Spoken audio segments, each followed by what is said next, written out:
주님의 은총과 평화가 오늘 새사랑교회 주일 성찬 예배에 함께 하시는 모든 분들 위해 가득히 뜨시기를 바랍니다.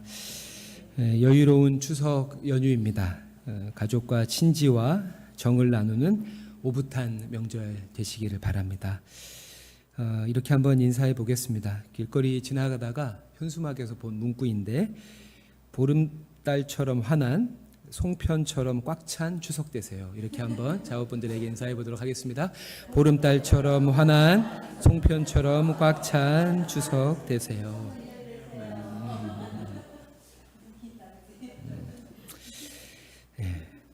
오늘은 점심 식사가 피자여서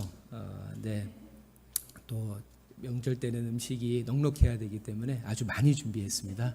많이 드시기를 바랍니다. 오늘은 마태복음 13장에 실려있는 7개의 하나님 나라 비유들 중에 두 번째 비유에 대해서 잠시 생각해 보고자 합니다. 오늘 이 비유는 몇 가지 눈에 띄는 특징을 갖습니다. 먼저 마태복음에만 기록되어 있는 비유입니다. 또한 다른 비유들과는 달리 주인과 종의 대화가 이 이야기의 중심에 있습니다. 그리고 과거와 현재뿐 아니라 미래까지 모든 시제를 아우르고 있다는 점도 주목할 만한 특징입니다. 그뿐 아니라 직전에 씨 뿌리는 비유와도 여러모로 유사합니다. 먼저 공개적으로 큰 무리를 향해서 비유가 선포되고 이후에 자세한 설명이 제한된 소수에게만 베풀어졌다는 점과 비유와 설명 그 중간에 비유로 말씀하시는 목적이 언급된 점도 씨 뿌리는 비유와 이 비유의 공통점이라 할 수 있습니다. 이처럼 특징이 많다는 것은 그만큼 해석하기에는 어렵다라고 하는 얘기인데요. 그러하기에 모든 세부 사항들의 의미를 파악하기 위해서 쥐어짜듯 해석해서는 안 됩니다. 대표적으로 25절에 사람들이 잘 때 그 원수가 와서 곡식 가운데 가라지를 덧뿌리고 갔더니 라고 하는 부분을 종들의 태만으로 설명하는 것은 이 비유의 큰 줄기와는 다소 거리가 먼 해석이라고 할 수가 있습니다. 이러한 특징들을 염두에 두면서 오늘 본문의 이야기 속으로 들어가 보기 원합니다. 먼저 24절과 25절을 제가 다시 한번 읽겠습니다. 예수께서 그들 앞에 또 비유를 들어 이르시되 천국은 좋은 씨를 제밭에 뿌린 사람과 같으니 사람들이 잘 때 그 원수가 와서 곡식 가운데 가라지를 덧뿌리고 갔더니 싹이 나고 결실할 때에 가라지도 보이거늘. 아멘. 주인이 제밭에 좋은 씨를 뿌렸습니다. 그리고 어느 야심한 밤에 누군가 불순한 의도를 가지고 그 밭에 나쁜 씨, 가라지를 덧뿌리고 갔습니다. 실제로 이런 일들은 팔레스타인에서 종종 일어나는 일이어서 이를 처벌하는 로마의 법도 존재했습니다. 인간의 능력이 참 신기한데요. 다른 일을 흥하게는 못해도 망하게는 할 수 있습니다.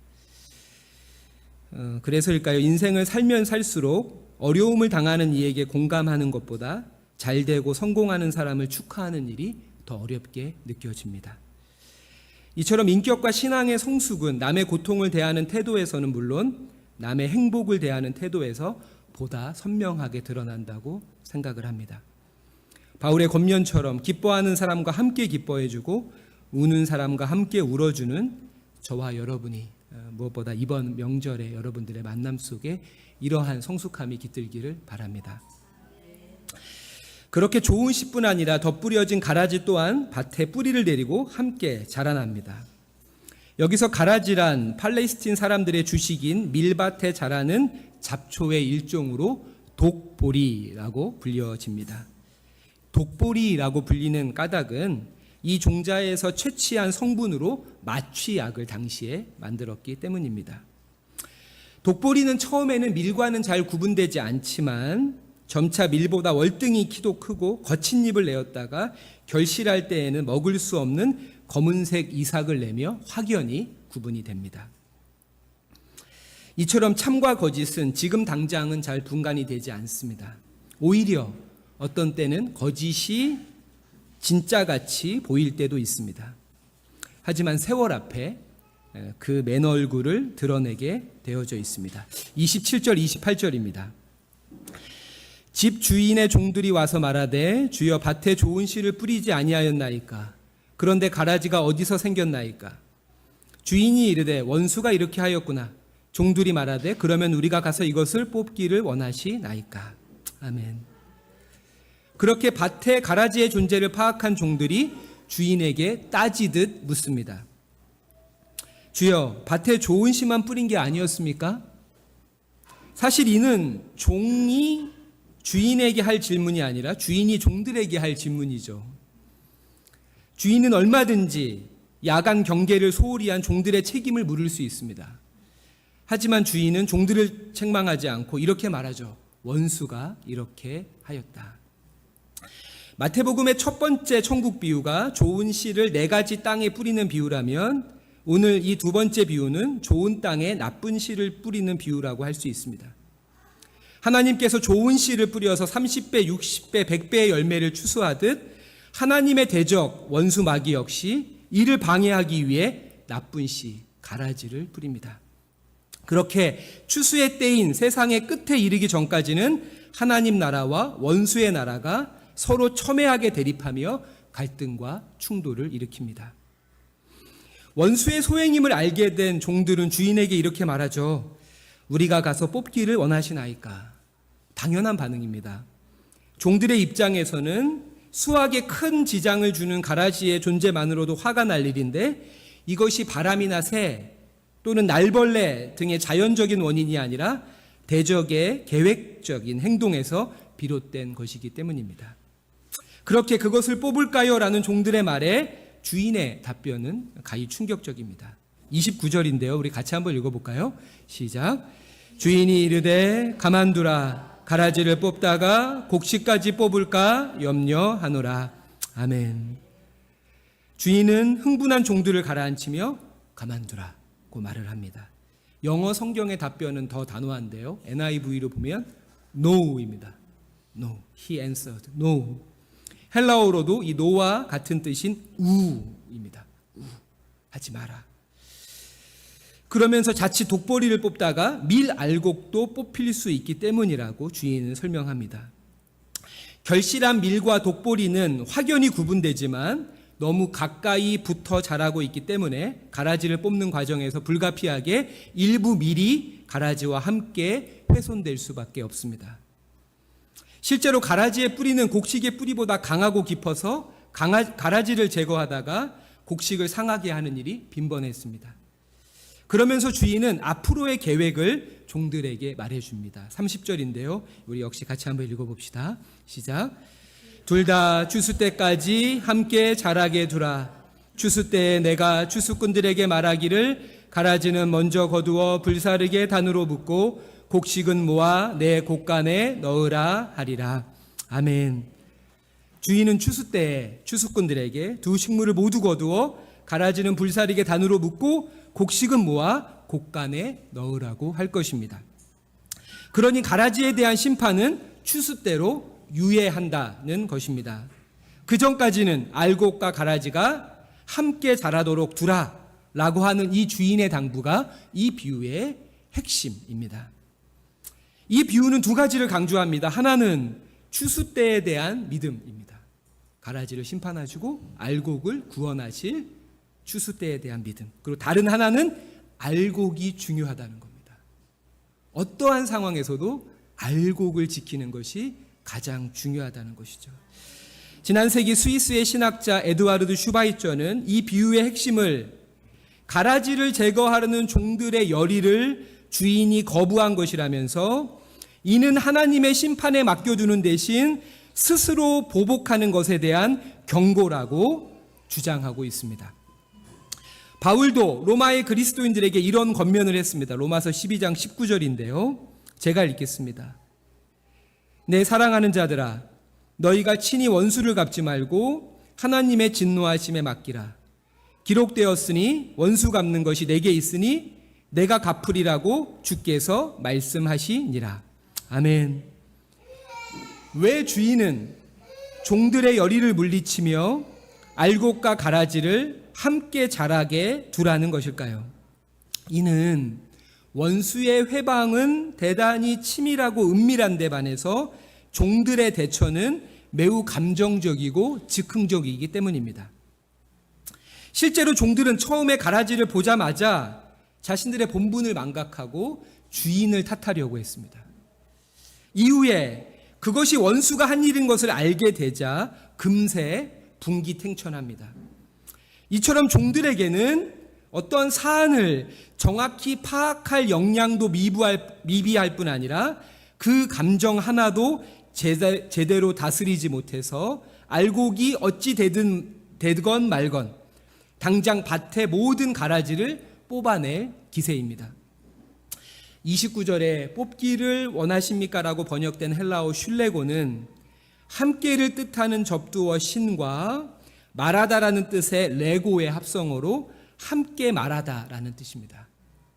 즉 여럿이서 집단적으로 타자의 존재를 부정하는 것을 가리키는 표현입니다.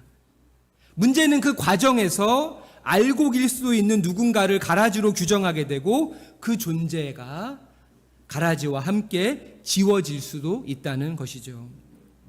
어쩌면 바로 이것이 원수가 가라지를 곡식밭에 심어놓은 진짜 숨은 의도가 아닐까 생각합니다. 원수 그 자신의 손에는 피 한 방울 묻히지 않으면서도 주인의 종들로 하여금 알곡을 뽑아버리게 만드는 교묘하고 사악한 계략일 수 있습니다. 법률 분야의 격언 중에 18세기 영국의 법학자 윌리엄 블랙스톤이 했다고 알려지는 말이 있습니다. 10명의 범인을 놓치더라도 한 명의 무고한 사람이 고통을 받으면 안 된다라는 말인데요. 이는 무죄 추정의 원칙을 형성한 말이기도 하면서 오늘 본문에서 알곡이 상할 수도 있기 때문에 가라지를 뽑지 말라는 주인의 당부와도 일치하는 말입니다. 하지만 여러분, 이 말씀을 어떠한 불의나 거짓, 폭력 앞에서도 침묵하라는 말로 받아들여서는 안 됩니다. 주님도 예언자의 전통을 따라 불의하고 위선적인 정치, 종교 권력의 민낯을 날카롭게 지적하셨기 때문입니다. 이처럼 우리는 살면서 누군가를 또 어떤 일을 판단해야 하는 상황에 놓이게 됩니다. 하지만 그때 판단의 주체로서 자신의 한계를 먼저 인식해야 합니다. 그렇게 나의 판단의 불안전성과 위험성을 염두에 두면서 경솔히 판단하는 것을 경계해야 합니다. 헬무트 틸리케 목사는 산상수훈에 비판하지 아니하려거든 비판하지 말라는 마태복음 7장 1절부터 5절 부분을 설교하면서 이렇게 제목을 붙였습니다. 하나님의 재판석에서 내려오라. 하나님의 재판석에서 내려오라.